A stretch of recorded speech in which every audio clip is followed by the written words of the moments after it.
Assalamualaikum warahmatullahi wabarakatuh. Om Swastiastu, Namo Buddhaya, Salam Kebajikan. Saya Elin Cesadai Saketa, mahasiswi semester 1, kelas A2, Fakultas Keperawatan, Prodi Ilmu Keperawatan, Universitas Pembangunan Indonesia Manado. Video ini dibuat dengan tujuan untuk memenuhi tugas ujian tengah semester dengan mata kuliah Bahasa Indonesia dengan dosen pengampu Enci Jumliati Lambayang, SPD MPD. Baik, di sini saya akan menjelaskan 4 materi atau 4 pembahasan, yaitu yang pertama, sejarah perkembangan bahasa Indonesia. Yang kedua, fungsi dan kedudukan bahasa Indonesia. Yang ketiga, kalimat efektif dan kalimat tidak efektif. Dan yang keempat, pemakaian huruf. Baik, kita akan masuk pada materi. Materi yang pertama yaitu sejarah perkembangan bahasa Indonesia. Bahasa Indonesia lahir pada tanggal 28 Oktober 1928. Pada saat itu, para pemuda dari berbagai pelosok Nusantara berkumpul dalam satu kerapatan. Pemuda dan berikrar. Yang pertama, bertumpah darah yang satu tanah air Indonesia. Yang kedua, berbangsa yang satu bangsa Indonesia. Dan yang ketiga, menjunjung bahasa persatuan bahasa Indonesia. Ikrar para pemuda ini dikenal dengan nama Sumpah Pemuda. Unsur yang ketiga dari Sumpah Pemuda merupakan pernyataan tekad bahwa bahasa Indonesia merupakan bahasa persatuan bangsa Indonesia. Pada tahun 1928, itulah bahasa Indonesia dikukuhkan sebagai bahasa nasional. Bahasa Indonesia dinyatakan kedudukannya sebagai bahasa negara pada tanggal 18 Agustus 1945. Karena pada saat itu, Undang-Undang Dasar 1945 disahkan sebagai Undang-Undang Dasar Negara Republik Indonesia. Indonesia tumbuh dan berkembang dari bahasa Melayu yang sejak zaman dulu sudah dipergunakan sebagai bahasa perhubungan atau lingua franca, bukan hanya di Kepulauan Nusantara, melainkan juga hampir di seluruh Asia Tenggara. Bahasa Melayu mulai dipakai di kawasan Asia Tenggara sejak abad ke-7. Bukti yang menyatakan itu ialah ditemukannya prasasti di Kedukan Bukit Brangka tahun 683 Masehi atau Palembang, Talang Tuo Brangka tahun 684 Masehi di Palembang, Kota Kapur Brangka tahun 686 Masehi atau Bangka Barat, dan di Karangberahi Brangka tahun 688 Masehi di Jambi. Temuan prasasti-prasasti lainnya yang mengagungkan bahasa Melayu.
Kita masuk pada materi yang ketiga, yaitu kalimat efektif dan kalimat tidak efektif. Yang pertama, kalimat efektif.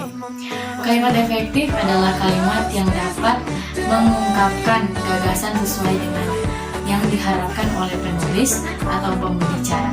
Suatu kalimat dapat dikatakan efektif jika si penerima pesan dapat menyampaikan kembali gagasan pesan, perasaan, ataupun pemberitahuan sebagaimana yang dimaksud oleh pemberi saran. Ciri-ciri kalimat efektif: memiliki unsur penting atau pokok minimal unsur subjek atau S dan predikat atau P. Taat terhadap tata aturan ejaan yang berlaku.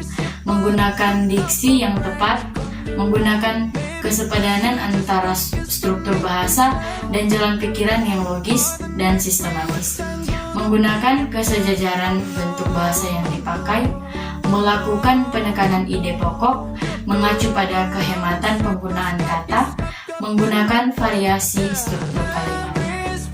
Contoh kalimat efektif. Yang pertama itu, buku saya sudah baca 3 kali. Yang kedua, buku itu sudah saya baca 3 kali. Sekolah kami terletak di belakang kantor Gubernur Jawa Barat. Yang kedua, materi yang kedua, kalimat tidak efektif. Kalimat tidak efektif adalah kalimat yang susunan kalimatnya tidak mudah untuk dipahami dan tidak dapat memunculkan pesan yang lengkap dan jelas bagi pembaca atau pendengar.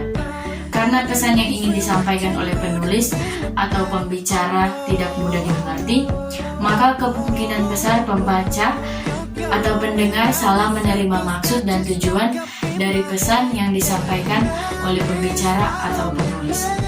Ciri-ciri kalimat tidak efektif. Yang pertama, unsur kalimat yang tidak jelas. Ciri pertama dari kalimat tidak efektif adalah unsur kalimat yang tidak jelas. Unsur yang tidak jelas ini bisa kamu lihat pada struktur pembangun dari kalimat itu sendiri. Pada umumnya, setiap kalimat pasti akan memiliki subjek, objek, predikat, dan keterangan. Namun pada kalimat tidak efektif, tidak ada sebuah subjek di dalam kalimat. Tidak adanya subjek pada suatu kalimat menandakan kalimat tersebut tidak bisa menjadi kalimat pokok. Yang kedua, penggunaan diksi kalimat banyak yang tidak tepat. Penggunaan diksi yang tidak tepat pada suatu kalimat memberikan pengaruh terhadap isi atau maksud dari kalimat tersebut. Isi yang tidak tersampaikan pada suatu kalimat bisa menyebabkan terjadinya kesalahpahaman antara pembaca dan penulis serta pendengar dan pembicara. Terjadinya kesalahpahaman pada kalimat yang disampaikan menandakan bahwa kalimat tersebut sulit untuk dipahami. Yang ketiga, penggunaan ejaan bahasa Indonesia yang tidak sesuai dengan PUEBI. Sudah menjadi hal umum kalau dalam menulis sebaiknya mengacu pada PUEBI atau Pedoman Umum Ejaan Bahasa Indonesia, terutama penulisan karya ilmiah. Di dalam PUEBI, kamu akan mengetahui berbagai macam cara penggunaan ejaan yang sesuai dengan PUEBI seperti penulisan huruf kapital, penggunaan huruf miring, tanda baca, dan lain-lain. Singkatnya, PUEBI sangat disarankan untuk digunakan sebagai acuan dalam menulis. Yang keempat, tidak ada ide pokok dalam kalimat. Ciri-ciri kalimat tidak efektif. Berikutnya adalah tidak ada ide pokok dalam suatu kalimat. Tidak ada idenya pokok dalam satu kalimat, maka pembuatan paragraf menjadi tidak utuh. Maka dari itu kalimat tidak efektif tidak bisa mengurangi informasi yang disampaikan kepada pembaca atau pendengar. Kelima, boros dalam penggunaan kata. Pada kalimat tidak efektif, penggunaan katanya sangat boros sehingga membuat satu kalimat kurang enak untuk dibaca. Pemborosan kata pada kalimat kita bisa lihat ketika membaca kalimat terdapat banyak sekali kata-kata yang sama. Selain kurang enak untuk dibaca, pemborosan kata bisa menghilangkan pesan atau maksud dari kalimat tersebut. Kita masuk pada contoh kalimat tidak efektif. Yang pertama, ruang kerja dibaca koran. Yang kedua, bola bermain Andi dan Budi di lapangan.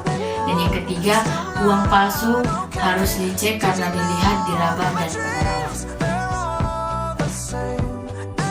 Kita masuk pada materi yang terakhir, yaitu pemakaian huruf. Pemakaian huruf terbagi atas 6 bagian, yaitu yang pertama, huruf abjad. Huruf abjad yang dipakai dalam ejaan bahasa Indonesia terdiri atas 26 huruf, yaitu dari A sampai huruf Z. Yang kedua, huruf vokal. Huruf vokal yang melambangkan vokal dalam bahasa Indonesia terdiri atas 5 huruf, yaitu A, E, I, O, dan U. Yang ketiga, huruf konsonan. Huruf konsonan yang melambangkan konsonan dalam bahasa Indonesia terdiri atas 21 huruf, yaitu B sampai Z. Dan yang keempat, huruf diftong. Di dalam bahasa Indonesia terdapat 4 diftong yang dilambangkan dengan gabungan huruf vokal A, I, A, U, E, I, dan O, I. Yang kelima, gabungan huruf konsonan. Gabungan huruf konsonan K, H, N, G, N, Y, dan S, Y masing-masing melambangkan satu bunyi konsonan. Contohnya kalimat khusus. Yang keenam, huruf kapital dipakai sebagai huruf pertama awal kalimat. Contohnya kalimat apa maksudnya, yang dimana pada awal huruf kalimat menggunakan huruf kapital. Sekian video presentasi dari saya atau video materi. Jika ada kesalahan dan salah kata, saya mohon maaf. Assalamualaikum warahmatullahi wabarakatuh. Om Swastiastu, Namo Buddhaya, Salam Kebajikan. Shalom. Selamat datang di Universitas Pembangunan Indonesia Manado. Di Universitas Pembangunan Indonesia Manado terdiri dari 6 fakultas dan 8 program studi. Fakultas Teknik, Fakultas Hukum, Fakultas Fisip, Fakultas Sastra, Fakultas Pertanian, dan yang paling utama dan paling favorit di Universitas Pembangunan Indonesia adalah Fakultas Keperawatan. Bagi teman-teman dan baik kakak atau adik-adik yang masih bingung dan masih ragu mau masuk kampus mana, mari bergabung bersama kami di keluarga besar Universitas Pembangunan Indonesia Manado, terlebih khusus di Fakultas Keperawatan. Bagi yang mempunyai minat, marilah bergabung bersama kami di keluarga besar Fakultas Keperawatan Universitas Pembangunan Indonesia Manado. Jangan takut-takut dan jangan ragu-ragu karena Universitas Pembangunan Indonesia Manado sudah terakreditasi B. Silakan join ya guys.